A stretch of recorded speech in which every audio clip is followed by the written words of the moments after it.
An exaggerated and needless fan reaction because one moment of frustration was highlighted in the crowd. Injuries just being a little bit unfortunate and something we need to remember. And sometimes comparison and perspective is needed. It wasn't a very good day at the office on Saturday, to say the very least. And now we all have a bit of time to reflect. Go again after the international break, where hopefully the medical room might be a little bit less full. It's the last word, Newcastle fans, so do us a favour and make sure you stick around.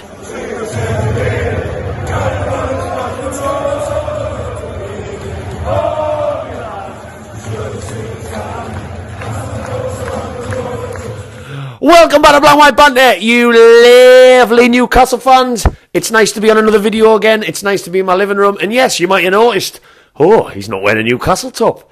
He actually looks half presentable. No, I'm not doing this for this video. Once I've finished recording this, I am going to bounce on the metro and go and meet my friends for some chicken and some beer over in Newcastle.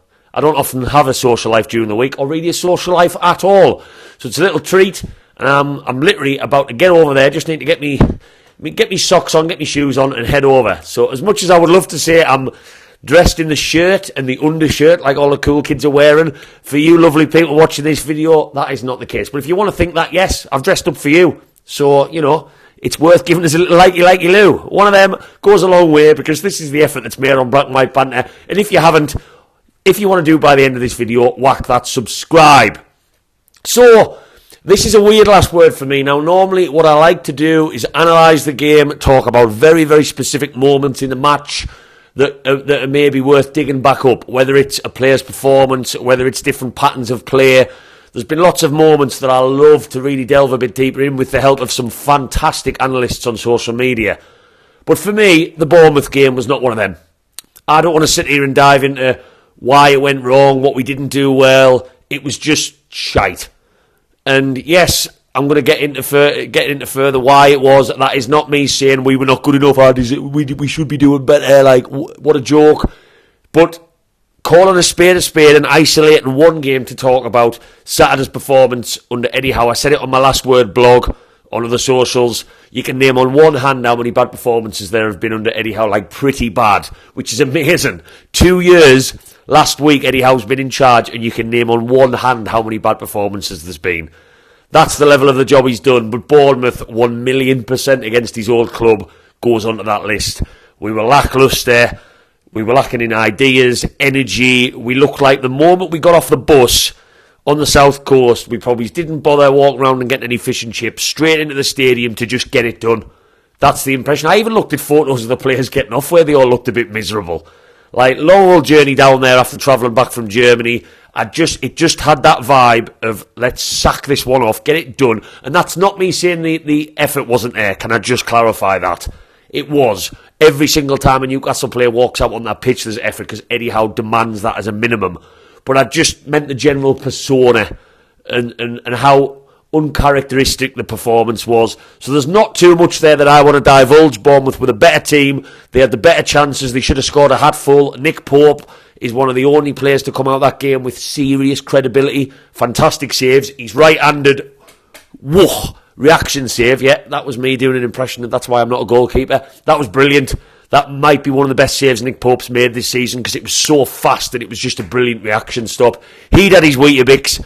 And isn't it ironic that the player that's not probably is mentally tired from these matches as much as the others, because he's not running, and I'm not saying goalkeepers have it easy, is probably the one that played the best. I'm not saying there's any logic behind that, but it's just a funny coincidence. So I'm not going to touch on that. I'm going to touch on this video because I can almost hear the chickens clucking at us over Newcastle on 3 points that I want to take away. Now, the first is the elephant in the room.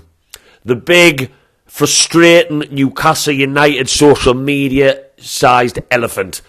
And look, we all know what happened on Saturday. I haven't done an individual video about it, because before I get into the actual nitty-gritty of what happened and what annoyed me, what really annoys me, and I'm going to keep fighting the fight and saying these things on videos, even if nobody else does, because it's not going to change anything, but I'm going to still get pissed off about it just the same, is what happened with the fan altercation with Trippier at the end of the match that was highlighted because he came over. If Trippier doesn't come over and the cameras just pick up on one fan angry, this is not blown out of proportion like it was. Trippier comes over, which he never normally would. He's a model professional, and suddenly it's been talked about by TalkSport, Sky Sports. It's been shared in Mexico, Colombia, literally, because the Premier League is watched all over the world. Everybody is having their say on Newcastle fans and how, they forgot where they are. All of that, I get it. That's bound to happen with an incident like this. But content creators must have been absolutely licking their lips when that happened. Rather than being frustrated as a fan, you can guarantee the tingly lube, the mood lighting and the Yankee candles came out the second the Trippier walked over and somebody recorded it.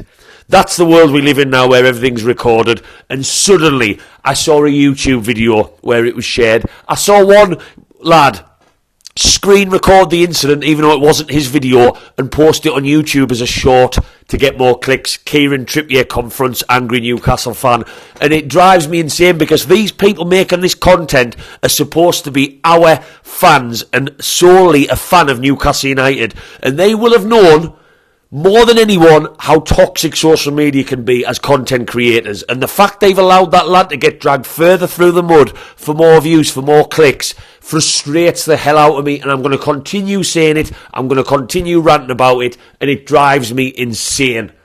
And that, for me, I'm not saying I am the painter and saint of content creation. Black and white banter should be on one of them necklaces by any means, but my God, do I know that I'm a fan first in these scenarios.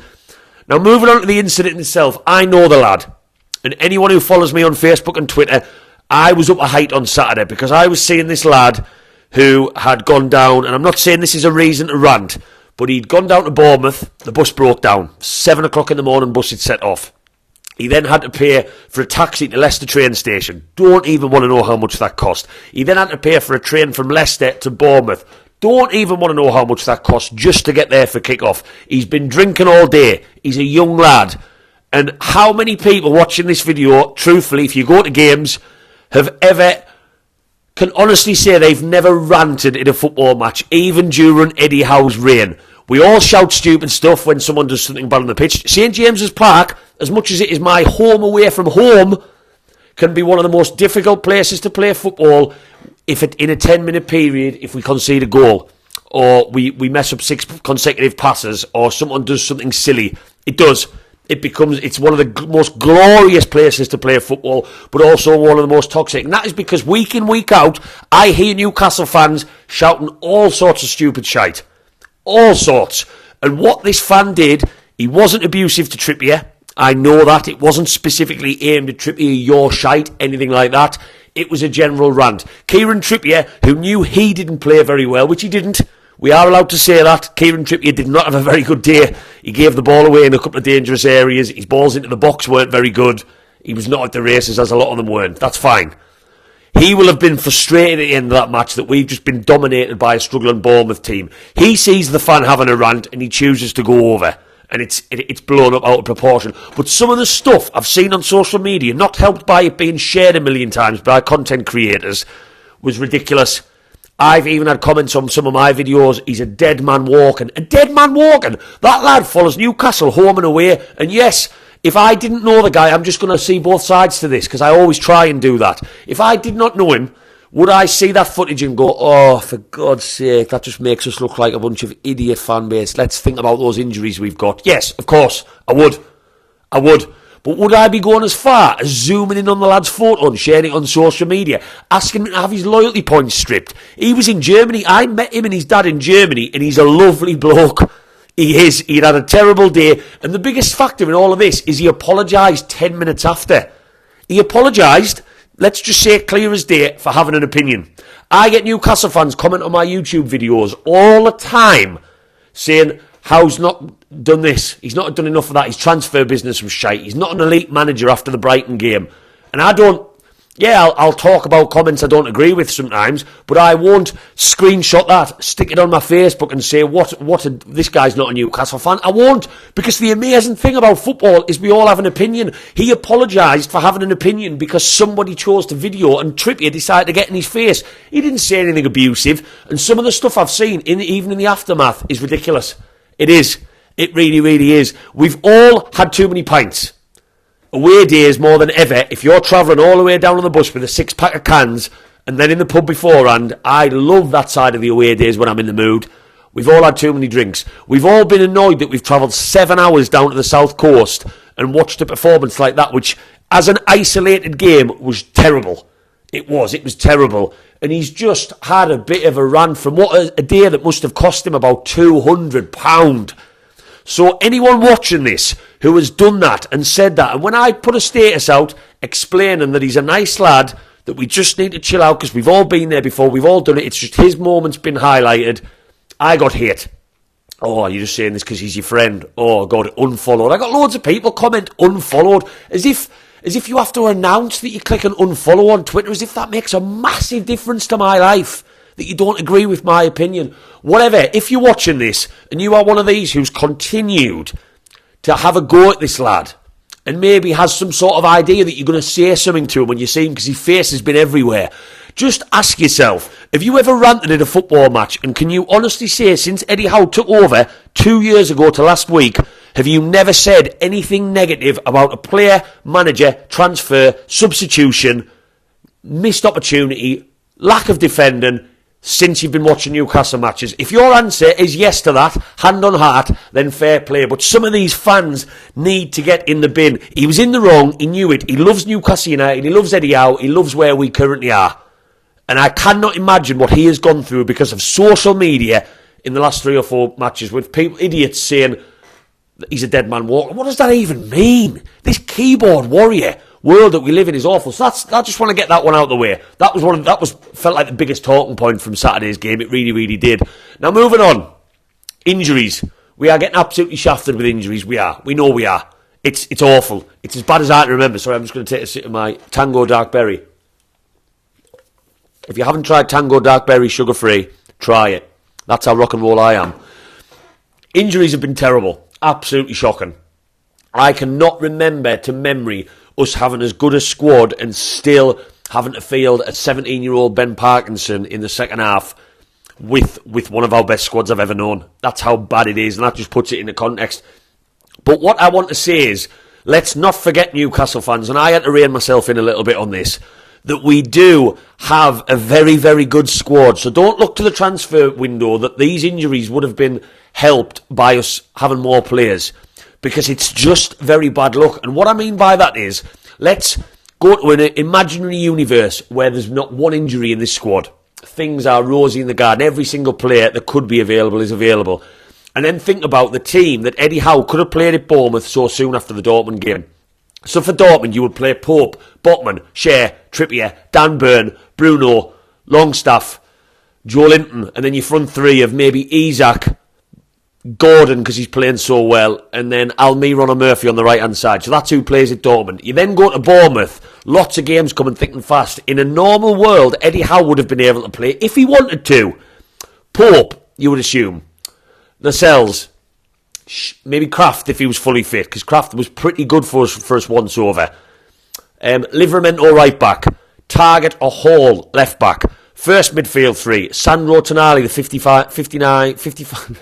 55 million pound man. Joe Willock. Elliot Anderson, who looked good before he got injured. And then a front three of Almiron or Murphy. Wilson and Harvey Barnes. That is 2 totally different teams in the space of 2 days, 4 days. So can we just remember that yes, it's frustrating, because our season is being hindered by injuries, and that's when there's nothing you can do about it. It's out of your control. It's even more annoying. But it is just bad luck. We've got a really, really, really good squad. Sandro Tonali, that's a different story. He's gone. But in another universe, none of that happened, and our new signing would be in the squad. And my God, is that bad luck to sign such a big, high-profile player and lose him for 10 months.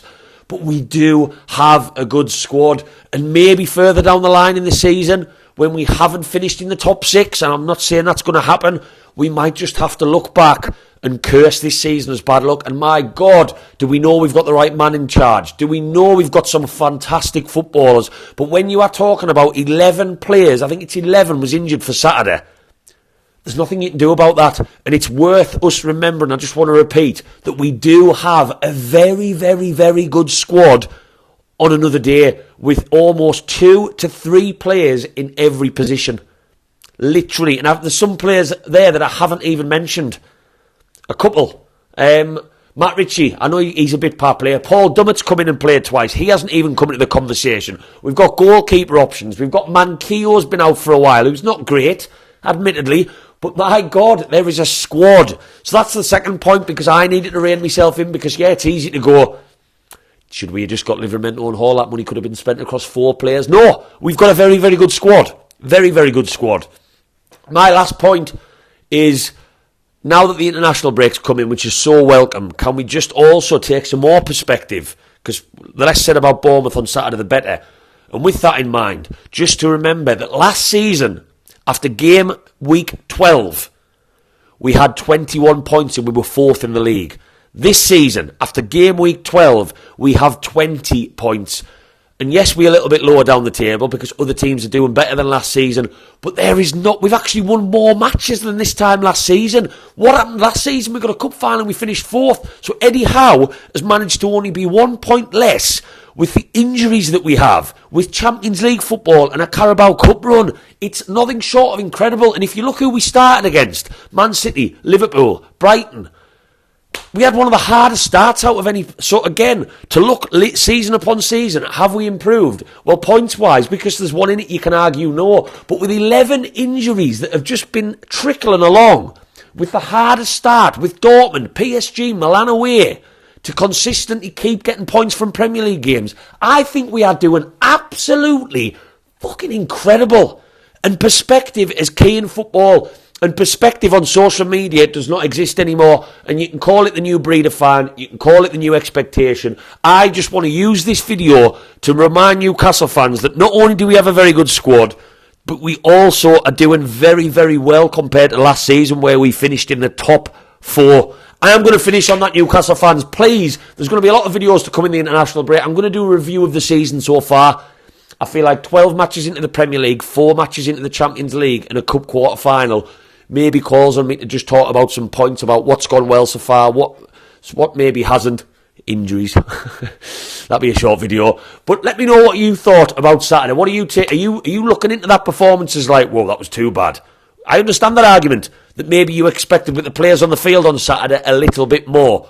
Or are we keeping full faith, which I would like to hope is the answer from most, and just putting it down to a game too many? Thank you very much for watching, Newcastle fans. This might have sounded quite a passionate one, but there was a lot of topics. From what I see, I'm such a passionate bloke once I get talking that I wanted to cover and I wanted to talk about. So I hope you've enjoyed it. I hope you agree with me. But if you don't, as always, let me know in the comments.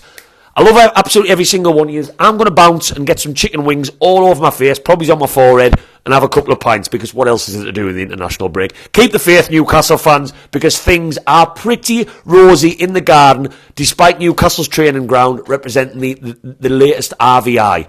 Away, lads!